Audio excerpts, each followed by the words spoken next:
सिंधुदुर्गामध्ये युती होण्याची शक्यता आता धूसर होत चालली आहे। त्यामुळेच जिल्ह्यात आता भाजप आणि शिवसेना आमने सामने पाहायला मिळण्याची शक्यता आहे।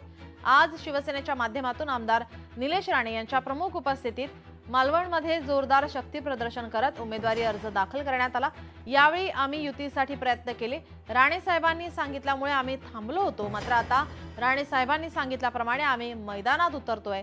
आमची ताकद मोठी आहे। आमच्या अस्तित्वाची चर्चा करणाऱ्यांनी 3 तारखेला आमचे फटाके पहावेत असं वक्तव्य निलेश राणे यांनी केलंय। सन्माननीय खासदार राणे साहेबांच्या मार्गदर्शनाखाली युती व्हावी म्हणून प्रयत्न केले।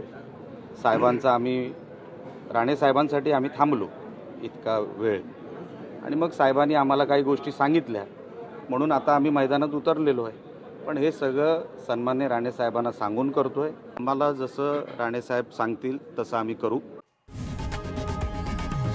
लोकशाही मराठी ऐका, पहा, जागरूक रहा।